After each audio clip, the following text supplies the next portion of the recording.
Welcome to another episode of Brand Chops, where we're chopping up brands to see what they're made of. My name is Zack Lemear. We're missing our other co-host, Chris Duhame, today, but today's guests are the two owners of a local Hudson, New Hampshire painting company, Honest Brothers Painting, Sean and Sean Kelleher. And yes, that's right, they're both named Sean, and we'll get to that in a second. Honest Brothers Painting is dedicated to helping people and providing positive community impact. They offer a lot of different services, including interior and exterior painting and cabinet refinishing. But the big reason they are today's guest is because they've put out some pretty fantastic social media ads that are simple to make, funny, and not only almost tripled the engagement of all their other posts, but also made them a great return on the investment. I want to show all of the listeners that this is not just something that takes a lot of money to do well. It did take some ad spend and it did take some effort, but it was really something everyone can do and can grow their business no matter the size, if they're willing to take a risk and be creative. When I first saw their ad, I was blown away because they were a small local company that was hitting it out of the park. And I laughed really hard. But more than that, I felt the need to show other people, which led me to reach out to them and invite them to the show. So that one ad not only got them more exposure, more engagement, more fans, but it also got them a spot on our show. And that's really what good marketing is about. It's not about talking about yourself. It's about getting others to talk about you. So I'd like to welcome, and we're just going to differentiate those who can't see this video. There's Sean P and there's Sean R. So I'm going to welcome Sean P and Sean R to the show. Thanks for coming on, you guys. Thank you for having us. Yeah, thank you. Nice to be here. Yeah. So you guys have only been in business for a few years. Is that right? Yeah. Going on 4. Going on 4 years, and you've made it to a 7-figure business in painting, which is a pretty, I would say, pretty competitive. Yeah, that's unbelievable. And we can get into more of the origin of your business in a second, because I know, Sean, you shared with me a little bit about how you bootstrapped this and you were trying to figure it out as you went along. And that's kind of the point, because we don't always want to just highlight Coca-Cola and Pepsi and Jaguar and other huge brands that have endless money and resources to get things done. We want to show that it's happening on the local front. Two guys running a company very well, with a very clear mission and very clear values. But your recent Facebook ads, it opens with a trailer full of cows, and the trailer back opens up and there's a cow that you start to see, and he's on his back and he's falling over to his side. And just about when he's about to fall on the ground, it cuts to one of the owners falling off a couch onto the floor, talking into a paintbrush, got beef with your walls, right? Like right there, that was so funny and so creative, and using a clip of something that was already popular and had all kinds of classic techniques, pattern disruptions and all these other things that we won't get into today. But what I noticed and what really made me come talk to you is that I saw a bunch of your other posts, and they didn't have a ton of engagement. They didn't have a ton of likes. They didn't have a ton of comments. They didn't have a lot of shares. This one did. There was people saying things like, I would buy a house just so you would paint it. I would hire you just based on this ad. 65, emojis, 7 shares, 15 comments. Tell me a little bit more about what led you to change up the regular way that you were doing videos and to do something like this. Honestly, we're kind of sporadic and spontaneous. At least that's definitely fitting, I think, with my personality. So, it was something that, like I said earlier, we did end up getting we have a marketing team, and I'm thankful for them. They're awesome. And it was just something that they passed along to us. They were like, hey, let's try this. And it definitely fit with what we're going for. We want to make people happy. We want to bring joy to people, and, hopefully spread our name along the way if possible. But even then, that's not even really the focus of why we did it. But we just went with it. It just seemed like it fit our personality. It seemed like it was the right thing to do, and we did it. And it definitely had the best results when it comes to organic spreading our name through Facebook. I mean, so many people, like you said, commented, liked. It was kind of mind blowing to me personally. So did you find that, and I think a lot of people listening, and just a lot of business owners in general, are afraid to do something like that because they're afraid it's going to make them look silly or look bad, or it's going to affect their reputation. But you are a 7-figure painting company. What kind of feedback were you getting besides what you were seeing in Facebook? Did you find any kind of backlash for trying to be funny about it's not about, it's a serious topic, but it's not deadly serious. But did you get any backlash from that?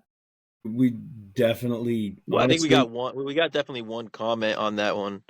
Somebody had mentioned What did they say, Sean? Something about it being like animal cruelty or something like that. I forget. Something like that. But Yeah, because the cow tipping over when the thing when the door had opened, so somebody found that to be offensive. yeah. There's one or two comments that we had to hide because it was like, we're blocking you now because you support animal cruelty. And that is not what was going on. We also got multiple angry face emojis in relation to how many people that actually enjoyed it. It was very minimal. But there were some people, and I guess what I would say to that is, at the end of the day, don't go doing something that's just wrong. We were lightheartedly making a joke and just trying to continue moving forward. I think no matter what you do in business, and I think this might be the point you want to get at here, is no matter what you do, you might end up making somebody else unhappy, and You that's might okay. get backlash no matter what you do. No matter Yeah, what you're doing, somebody might say something about it. I feel like that's true with anything you do at all. When you're trying to grow something, you're trying to move forward, move ahead, like somebody's going to have an issue, and that's okay, you know? So I guess just keep moving forward and do what you know you need to do.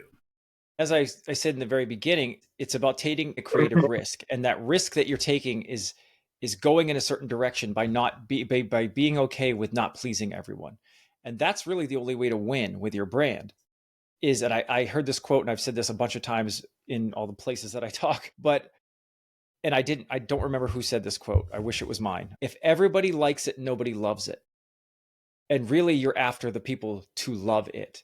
And so when you pick a position in your brand and you decide which direction you want to go and what way you want to communicate and how you want to be seen, you have to be okay with who you're going to attract and who you're going to repel, because that's the point of taking the position. That's the risk you're taking.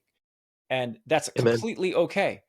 Coca-Cola had to make Diet Coke because of different people who wanted still to drink soda, but they didn't want the calories or whatever that they were being fed in the marketing. So you've got to be okay with who you're going to repel. And so regular Coke's not for people on a diet or people who are trying to watch their weight, but that's okay. So then they make another product. But I think that's what creative risk, and smaller businesses especially, I think, are petrified, because a lot of smaller businesses will say yes to any business because they're afraid to take a lane or position their business. And as far as the animal cruelty thing, I don't understand how anybody could even say that, because the animal did not get harmed, and it wasn't like it was your cow.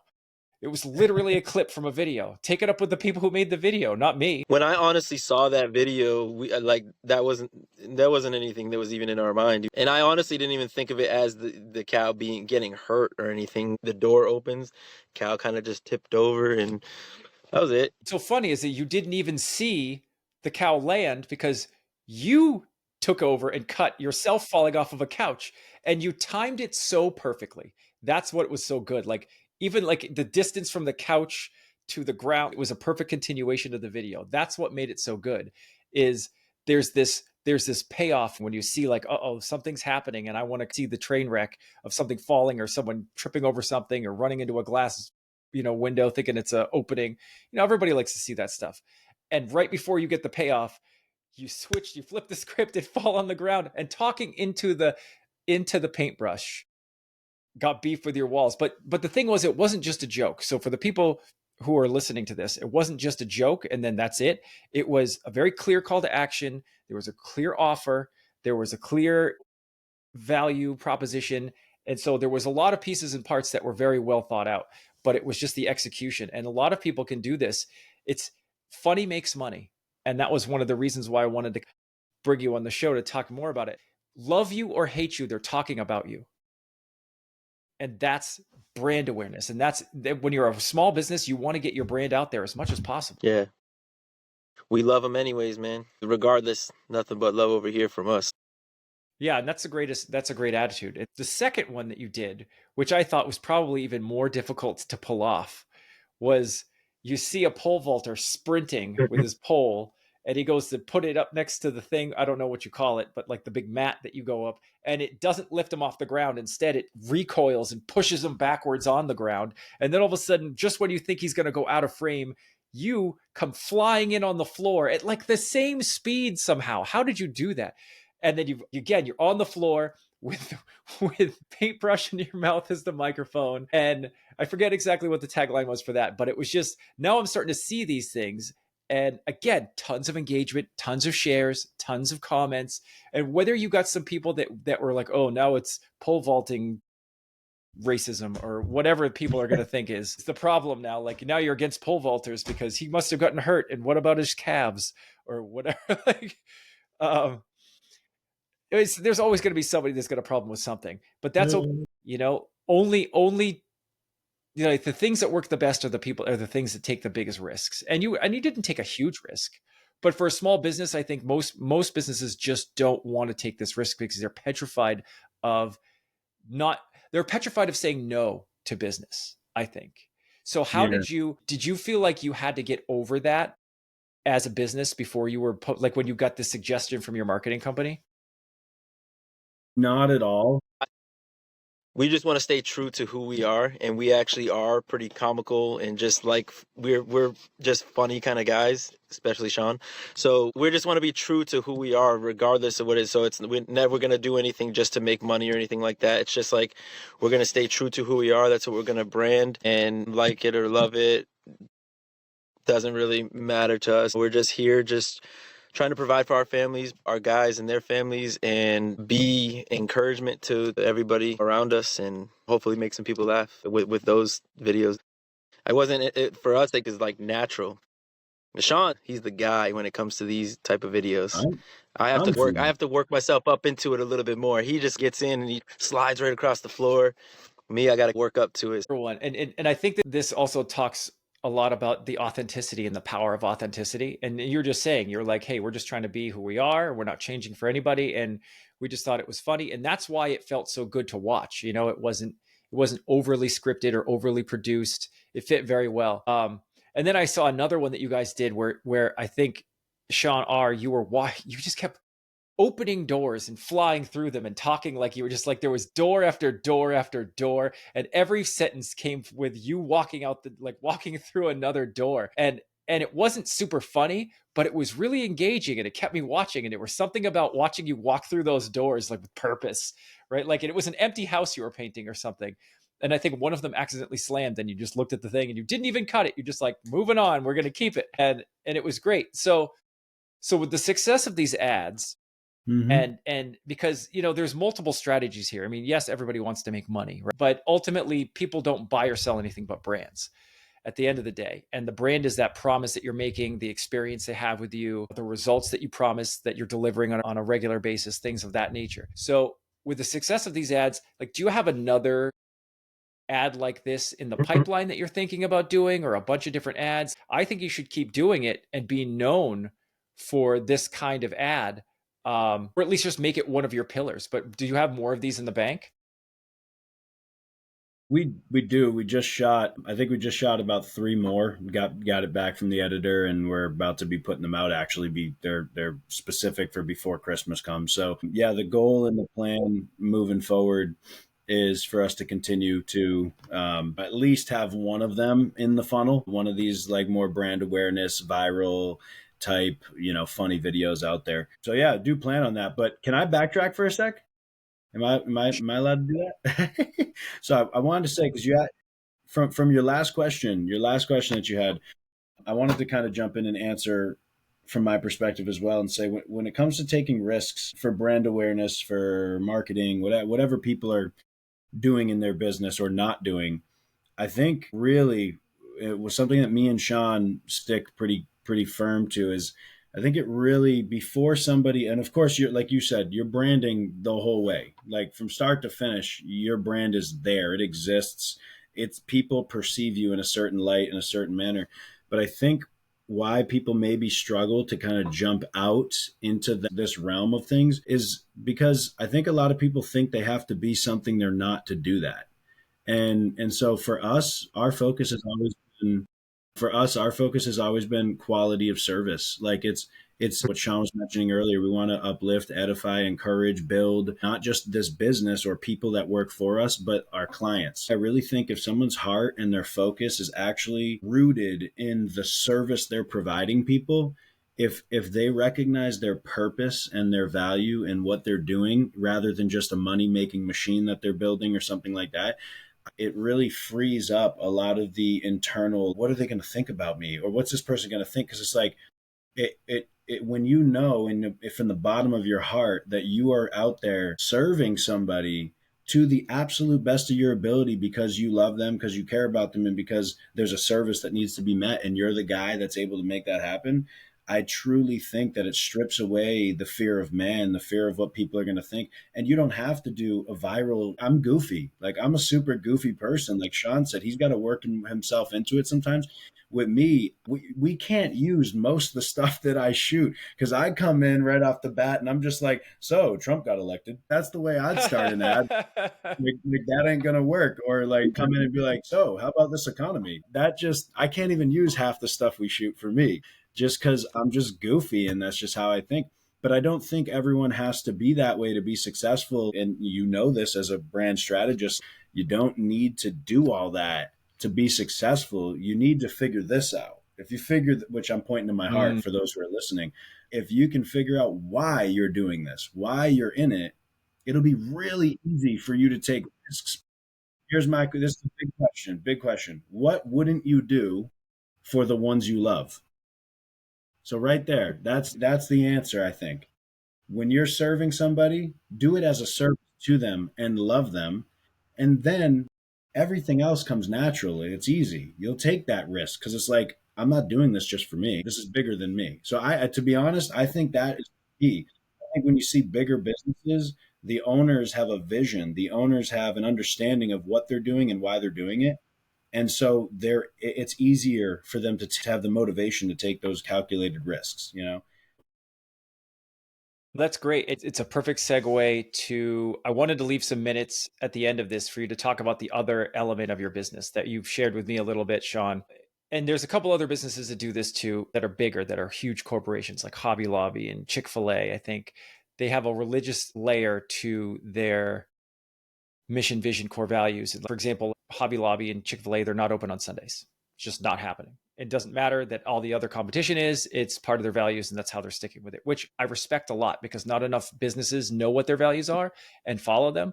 But do you want to share with the audience just a little bit more about some of the things that you do outside of painting, like the mission work that you do and what you do as far as like supporting your employees to be able to do this, because you've got a huge community development, and I don't know if philanthropy is the right word, but community service angle to your business that isn't really obvious in all the things that you say and do in your advertising. So can you tell us a little bit more about that? Yeah, I'll jump in on that. And then is it okay if I kind of dive a little bit internally too, like in the business itself? Sure.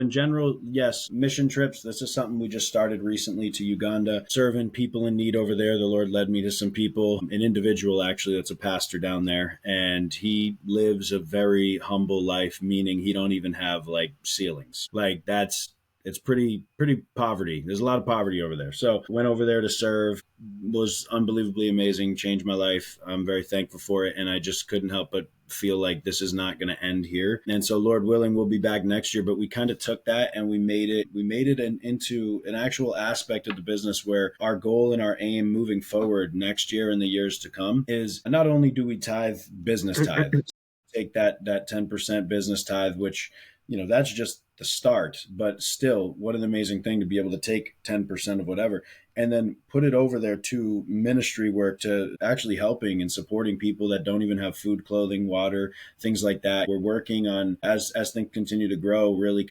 solidifying the vision for what that's going to look like. But also we have Sean over here, Sean P. He is my business partner. He's also the production manager right now. And I'd like him at least to in a minute here to mention some of the things that he feels that the Lord's put on his heart for how to solidify that position of what he's really doing here. But he's out there interviewing people, and people are crying at the end of the interviews before they even start working for us, and they're like, we want to go to Africa. Like, we would like to do that. And so we're incorporating this now into the company where we put money aside every year to hopefully just shut down the business and to go out there and take some of our guys and take them with us, so that way they can have that experience too and recognize like there's a lot more to life than our first world problems. So so I mean, I think that answers your question there. But to kind of get more internal of what our goal and vision is in this business, is that something we can press into for a minute? Sure, sure. We got a couple minutes.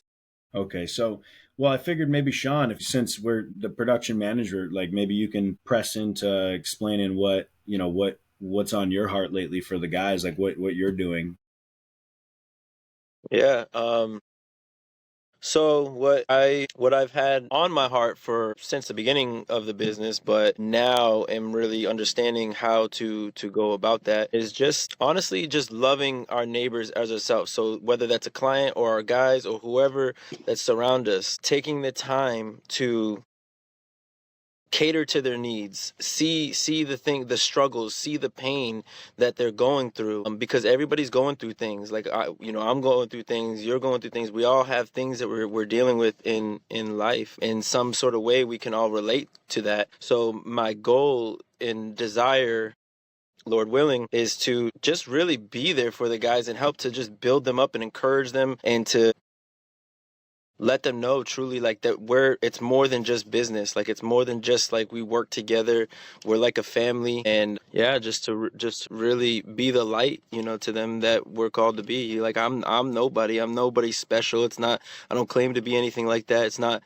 I have such a passion inside of me for God's people, and I want to share that with everybody that's around us, because we see the things that we're going through in life. I mean, the world and where we are, I mean, I don't think anybody can deny it's looking pretty crazy compared to maybe even 10 years ago or 20 years. And I just want to be the best that I can be for them. Like, hey, brother, you need something? I got you. It's just we're a team, we're a family, we're honest, where it's more than just painting business. So And the reason I'm bringing this back to kind of what we're talking about here, Zach, is like that to me again. Back because we're talking about brand, right? Your podcast is really trying to be specific on brand, business culture. I mean, kind of goes into that as well. And this is essentially, I guess, our business culture. Right? We're creating a family. We're creating a unit, a team that is so tightly knit together.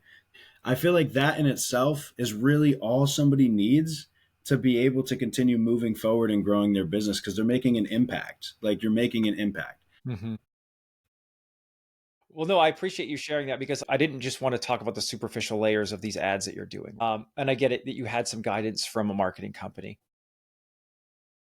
I wanted to see some more about what your brand really was. You say you're honest brothers, and the only thing that's misleading about that is that you're cousins. But otherwise, you're honest, and you can tell. You can just tell, like, what kind of, just the people who are listening to this. Wouldn't you like to have a company that has these ideals, these values, that is fun to work with, easy and approachable, but also does an excellent job, right? Because doing an excellent job is what we call table stakes in the business. It's the least you have to do to enter the business. It's not special. You shouldn't put it on the business card. I can paint straight. I won't make a mess. I won't hurt your dog. None of those things are special, and you shouldn't put them on the business card. But a lot of people start with these table stakes. And so you better be excellent. And so you are excellent. I've seen your work. However, that's not good enough. That's bare minimum. What pushes me over the edge is the brand. What's the difference between a restaurant and a Carrabba's or a Chipotle or a Pizza Hut? It's the thing that they do that you love that makes them more than just a restaurant. And that's why you say, I don't want to go to a restaurant. I want to go to Pizza Hut. I want to go to Carrabba's. I want to go to whatever. I know these are maybe locally to New England, and people who are listening to this outside of New England might not know what I'm talking about. But the point is that it's the table stakes, and you guys go beyond those table stakes. And I wanted the listeners to get a little taste of that, to see that you have this, for a 3 or 4 year old company to have this much growth, this much ability to give back, this much commitment to giving back, where you'll even shut the business down. And then you'll spend your own money to bring other people with you. And we talked about this, about, maybe layering that into a nonprofit so that you can make it even more powerful. But again, I just wanted them to hear from your mouths what makes this job so special to you. And you must have a phenomenal culture. And think about this. What other person wouldn't want not only somebody who is excellent at what they do, is easy, approachable, fun to work with, gives back, has a good heart, but also has that permeating through every essence of their business so that every person that's working for you loves to work for you. There's nobody who's going to do a better job in the world than somebody who loves what they do. It doesn't matter what it is, and it doesn't matter what they're doing or who they're doing it for. If they love it, and you've created the culture and the environment for them to continue to love it and feel supported by you, they're going to do the best damn job you've ever seen. Mm. And that is a Yeah. bigger testimonial, I think, to the core of your business than anything anyone could tell you about, oh, they painted it well and it looked good and they didn't leave a mess. Yeah. Big whoop. I hope not. Like, they didn't track paint on my rug. I Yeah. hope not. Yeah. I know of multiple painting business owners that run the same type of business that we do, same model painting business. And I know multiple that have grown far quicker than I in the 4 years than me and Sean. And they've 2, 3 million even a year ago. And every one of those people that I've met and known that did that also completely collapsed their business. And the reason I bring that up is because I think, again, if people, anybody listening who, hopefully is finding value in this podcast, if anybody is stressed about their business and they're just overworked, they're overrun, they can't think through things, and they're continuing to just go around that cycle, I think foundations are what need to be built. You just said, who wouldn't want to hire that guy? Because that's the truth. Who wouldn't want to hire that person when you come in after an estimate and okay, this dude was invested, like his heart was in it. He's filled with joy. And I can see there's so much more to the business than it's not just him. This is the whole spirit behind the business. One, who wouldn't want to work with that company? Two, who wouldn't want to work for that company? Okay, I think we've all been Right. employees. So right there, it's like everything works in your favor that way, and the growth comes later. So I think what people try to do is they try to grow so quick, they scale before they build the most important root and foundation of what their business is, Mm-hmm. which again comes down to service. If you are a service business, if you're serving somebody, get your heart in it. Why are you doing it if your heart ain't in it? That's my biggest encouragement to anybody is get to the core of what you're doing, what and why you're doing it, and figure that out before you really focus on all the other stuff that's weighing you down and stressing you out. Because if you can figure that out, everything else will clear up. I mean, there's practicals behind it. I know people sometimes need a step-by-step list of things to do now to get out of that ditch, but it starts there. We work a lot with clients to help them build what we call a brand compass. And it's this undisputable direction forward. And it's made up of your purpose, your vision, your mission, your core values. And don't just tell us trust and integrity. We'll push back. I want to see how that echoes through every essence of your business. How are you embodying these values every day? How are they unflappable where you're so strong you can hire and fire against them? Otherwise, it's not a compass. It's just a loose guideline that can change whenever the wind blows. And that's not true north direction. You cannot argue with north. You can be dropped in the woods with a map and be lost for the rest of your life because it shows you every direction at the same time. But you get lost in the woods with a compass and you will find your way out. And that's why it's so important to, like you said, to know what your why is. What is your purpose? Why are you doing this? And if it's just to make money, it's not a very altruistic reason, but it's perfectly fine as long as you know that and you're running the business like that. I mean, the market will decide what to do with you based on how you choose to run your business. It's the market. It's like the ocean. You can't control the ocean. You can just get better at surfing. That's all you can do. And so people are trying to spend their whole careers trying to make the ocean have less waves instead of just getting better balance. This has been a great episode. And I think that one of the bigger takeaways here is don't be afraid to take creative risks. Don't be afraid to really take a position that matters to you. And don't be afraid to hear no, because no is I said this the other days, no is another north. No is showing you the people you don't need to be working with, the people you don't need to be hiring. It's the direct, no is not a problem. A lot of times people in small business will say yes to everything. And then these terrible clients that they have no business taking on will suck the life out of them or eat up all the resources in the company or be a wicked pain and not be profitable. And it wasn't worth it at all. You have that direction, you have that understanding, you have that why, and you live and you embody these things like you guys do. And don't be afraid to have a little fun. because brand awareness, nobody buys or sells anything but brands. But at the end of this, I just want one more question for you two. What is the best advice you can give to a small business, to your young business, but you're very profitable, very successful, for other small businesses just starting out that are not huge teams, that don't have they don't know it all when they first start? What's your best advice that you've ever either been given or that you could give? First and foremost, you got to know who you are. You got to know who you are and know whose you are. For like I said, I mean, I don't mean to take this back to like a religious thing or anything like that, but for us, like the only reason we even have anything is because Sean and I are we know that we were bought with a price. We know whose we are. So because of that, like it you have to I'm trying to find the words. You have to stay true to who you are.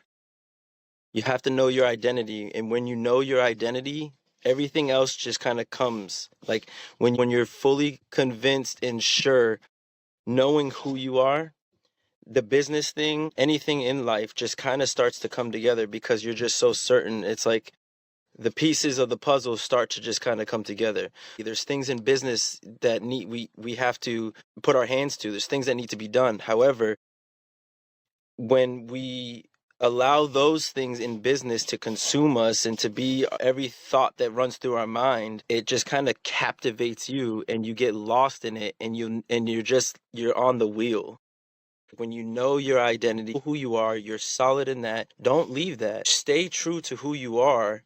And if you feel called to business, whatever that is, remain who you are and press into it. Let God lead you. Let God truly be the one that holds your hand along the way, and shows you everywhere that you need to go. And that's it. That's because that's truly what it is for me and for us. Because anytime if I tried to do it outside of that, if I was like I try to put God on the back burner or just try to figure things out on my own business or whatever, it always fails. I always fail. I always lose myself. I never get anywhere, and then my brain starts hurting. I'm not in a good place and that's just the truth, that's just the reality of really like what it is. You got to know who you are and why you're doing this, what's your purpose and just sticking to it, from the beginning. It doesn't matter what anybody else is doing. Doesn't matter what the next person's saying. It doesn't matter, oh, this business coach is saying this business coach is saying that, this, painting business is multi-million dollars and I've been doing it for 5 years. They did it in 1 year. None of that matters. We can't look left or right and what others are doing. You gotta keep straight and keep focused on what you're called to, and everything will just fall into place. Awesome. And Awesome. Sean R., do you have any parting words? I do. So every one of us has an internal compass. You mentioned the compass instead of the map. We have the compass and the map on the inside, but we throw the compass away and then we get lost and not had no idea what to do, and we just listen to, like Sean was saying, every which we're thrown away, thrown left, thrown to the right, shiny objects, and not understanding. But if people, my encouragement to someone who's starting off, especially because when you first start, you are overloaded, especially when you're really actually not the dude out in the field doing the work. I mean, we're service based painting, he's maybe just painting, but as soon as you start the business, all of a sudden you're doing everything, and it gets overwhelming, and it's hard, and there's so much clutter and new stuff that you're going through that it's easy to get lost in the I don't know I'm not feeling good, but I know I just got to press past this and keep doing this. And the answer doesn't really come in the doing, it comes in the slowing down. It comes in the stopping. It's like being lost in the woods, and you just keep running, even though you're out of breath, you're dragged, you don't know which way you're going. Slow down. Look at the land. Look at the markers. Look around at the scenery. Try to figure out something's off. Figure out what that is. Figure out what your purpose is. Figure out what your values are. Figure out why you're doing this. And whether you need to take an hour a week, an hour a day, it doesn't matter. Even if it looks like the business won't survive if that happens, so be it. I'm radical. Like, I'm kind of radical with people. Be like, it's horrible advice. That is the best advice I can give you. Stop doing the same thing that's got you in the same cycle. Take some time to reflect and figure out what you're called to and why you're there, and then be present in that and trust. Lean into that with everything in you. And I think freedom will come from that place not from the rat race, and people are like, you know what, Mm. in 3 years, I'll be there. I have no time with my family now. I have no time with my wife now, but it's okay because in 5 years, I will.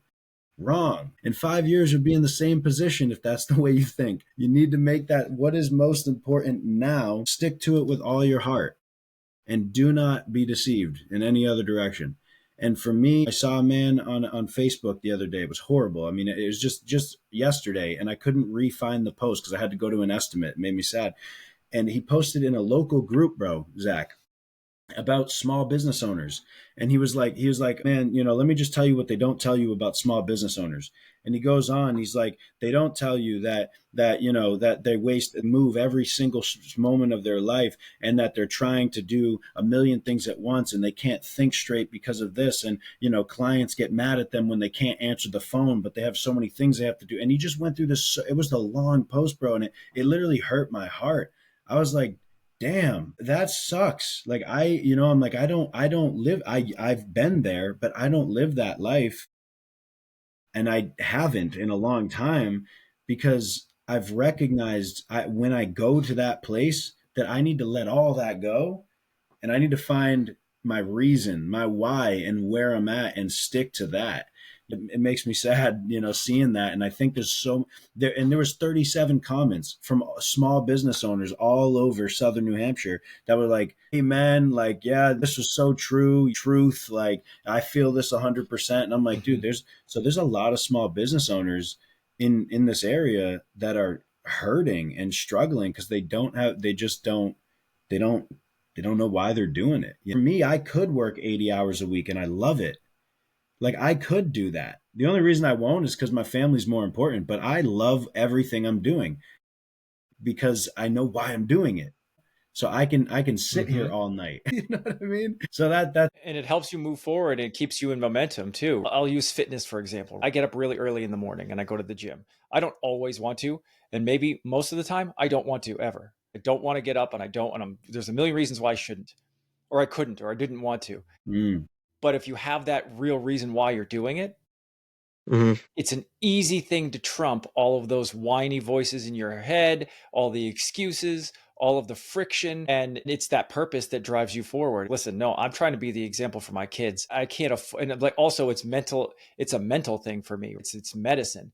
Shut up, shut up your whining and go take your medicine. And that's kind of what I have to tell myself. And then, I'm always grateful for doing it at the end of the day. But the thing that gets you out of bed early in the morning, no matter what, it's snowing outside, it's cold outside, it's dark, you're tired, you're sore, whatever the lazy excuse you have, it's trumped by that purpose. And that's a huge part of branding, is if you understand what you stand for as a company, as an entity, as a brand, everything else falls into place. Who you hire, why they stay, who Hmm. you want to work with, and who you don't want to work with, how you want to speak, who you want to speak to, where you want to speak at. All of those things start falling into place. And it's way more than just your logo. Your logo ends up being an artifact. It's a symbol that will represent, and it's really there to just help you be easy to remember, recognize, and share. But it is not your brand, Hmm. because there's lots of people with beautiful logos that mean nothing and don't help them at all. And there's lots of people with multi-million dollar businesses with horrifyingly bad logos,